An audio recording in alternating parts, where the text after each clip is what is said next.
Hello everyone, welcome to Gingitsune, episodes 3 through 5.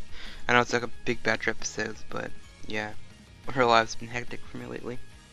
And to get right into this, episode 3, I'm just gonna go down each episode really quickly. Hopefully this doesn't take too long. Basically this episode follows Makoto and Gin helping this turtle spirit find, I guess, a new home. So basically, so where you can people can worship him again or pray to him and all this stuff like that.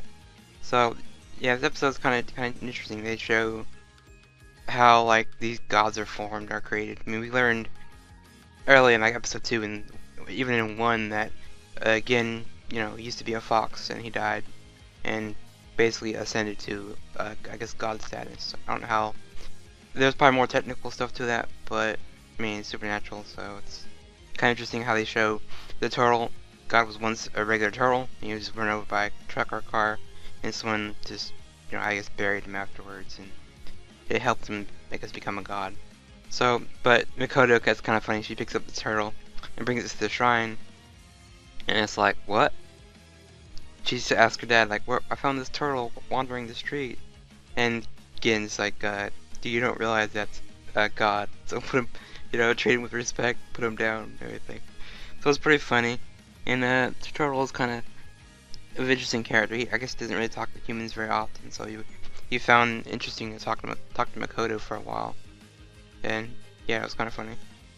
And eventually, Makoto kind of figures out there's a big shrine nearby that she can take, take the turtle god to there. And we also do learn that there can't be two different gods in one shrine. Since Makoto's main shrine is a fox shrine, they can't have the turtle live in there with him, because it basically saps against, like, his spiritual power. It would make him weak, eventually. So, this part of the quest to find this shrine, they just take the turtle over there, and through, I guess, Makoto meets the two of their demons. I don't forgot their names, but they're two old-looking demons, or I guess I consider them twins, basically. And they kind of explain more about the gods and how humans, once eventually the person that can see them gets old enough and they start losing their power, eventually they basically die and the demons live on through forever, basically. But they also were hinting at if you forget about the demon, you don't pray to them, all this stuff like that, the god will eventually disappear. And that's something the twins feel that are going to happen to them eventually because they don't have very many heirs left in the family that can see them. So yeah, they kind of show you that. And near the end of episode 3, you see Makoto kind of clinging to Gin's arm, that she, I guess, is starting to sink in that she will die before he does, and she starts getting a little depressed about it, saying that she kind of jokingly tells him that, oh, you're just gonna forget about me, it doesn't matter, and with a kind of like a forced smile on his face, like she's just playing it off as like a joke. And Gin just basically makes a comment to her that I can't forget you even if I tried, because I guess he's had a good time with her so far. And I think that was also the fact that he knew her mom back in the day, so, or her ancestors, and just maybe sees a little bit more of them in her, how she acts and everything. And jumping from that, episode 4, we try to introduce the new character. You see him in the opening. His name's Sataru. He's like that, I guess, the token maybe love interest for someone in the series, but I don't think Makoto's gonna fall in love with him. I really really hope it doesn't happen. And when I meet Sataru, you meet his little fox spirit named Haru, and he's just like kind of a spirit that's followed Haru since he was a little boy, and he's just very clingy. And the first time Makoto meets him, they don't really get along. She kind of tells him, "Oh, you're Haru-chan." He gets mad.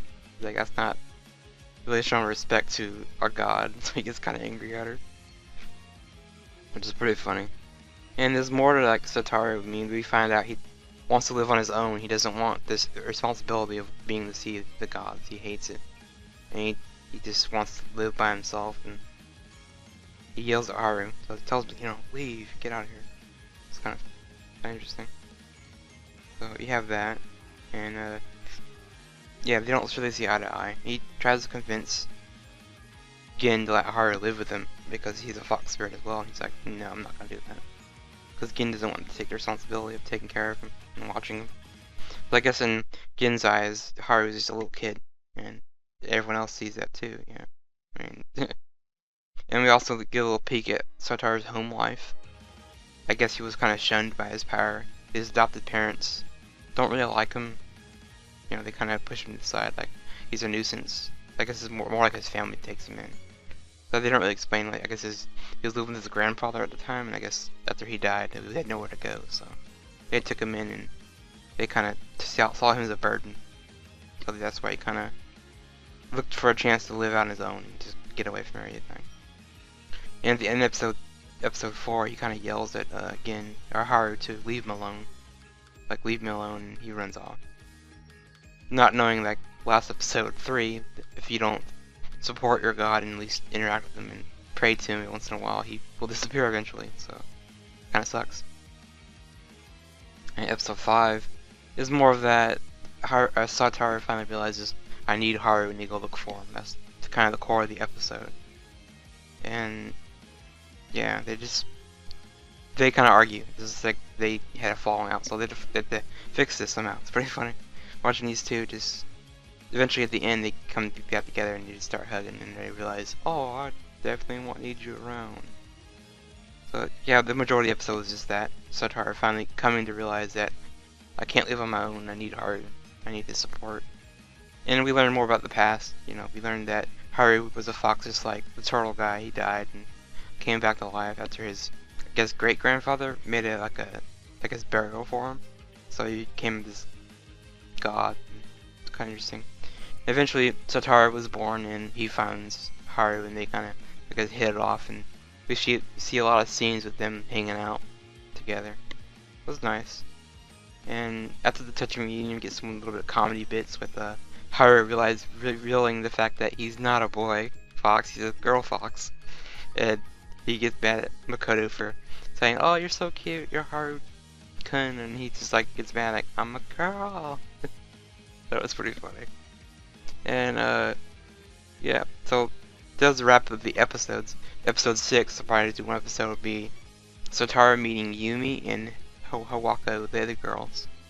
And they kind of showed a scene with Sataru with Hawako. They kind of get close, face to face, and yeah, they might be a couple, but I don't want that though. I kind of don't want any romance right now in this because it seems to be a little early for that, but I guess they might hint towards something. So anyway, that's been Gingitsune episodes 3 through 5. Talk to you guys next week for just 6.